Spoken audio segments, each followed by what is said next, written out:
Good morning, this Pradeep from prudent broking services. Friday के दिन डाउ फ्लैट रहा। S&P 500 और नास्टेक में 0.3% और 0.6% की गिरावट देखी गई। यूएस के 10 year treasury yield 2 basis point बढ़े, डॉलर इंडेक्स 0.2% बढ़ा, गोल्ड 0.1% नीचे रहा। WTI क्रूड 0.2% गिरा, ब्रेंट क्रूड 0.1% नीचे रहा। यूरोपियन मार्केट्स में 0.1% से 0.3% की बढ़त देखी गई। पूरे हफ्ते की बात करें तो डाउ 0.8% बढ़ा, S&P 500 0.3% और नास्टेक 0.1% बढ़े। तीनों के लिए 9वां लगातार हफ्ता रहा बढ़त का।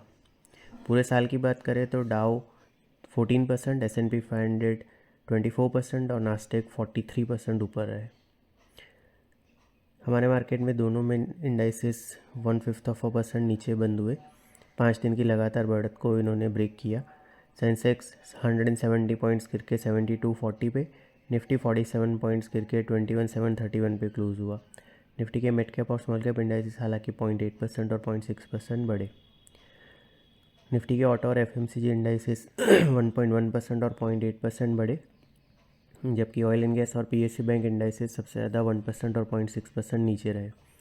FIs की कैश सेगमेंट में 1450 करोड़ की और इंडेक्स फ्यूचर में 300 करोड़ की नेट बाइंग रही। स्टॉक फ्यूचर में 1500 करोड़ की नेट सेलिंग रही। डोमेस्टिक इंस्टीट्यूशन की 554 करोड़ की नेट बाइंग रही। रुपी 4 पैसे डेप्रीशिएट होकर 83.21 पे क्लोज हुआ। पूरे हफ्ते की बात करें तो सेंसेक्स और निफ्टी 1.6% और 1.8% बढ़े।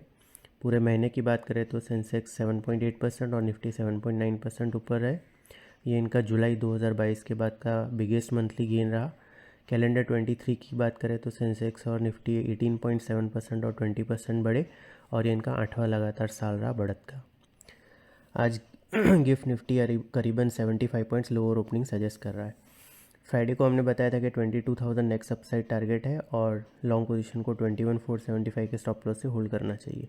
निफ्टी ने 21,676 का लो बनाया, 21,731 पे क्लोज किया। 22,000 और उसके बाद 22,200 अपसाइड टारगेट्स हैं on the for Nifty. On the lower side 21,475 immediate support के तौर पे कंटिन्यू कर रहा है, जिसके स्टॉप लॉस से लॉन्ग होल्ड किया जा सकता है। ऑटो कंपनीज आज अपने मंथली सेल्स डेटा डिक्लेयर करेंगी। सिक्योरिटीज़ मार्केट में इन्वेस्टमेंट बाजार जोखिम के अधीन है। डिटेल डिस्क्लेमर के लिए www.prudentbroking.com/disclaimer.aspx को विजिट करें। Thank you.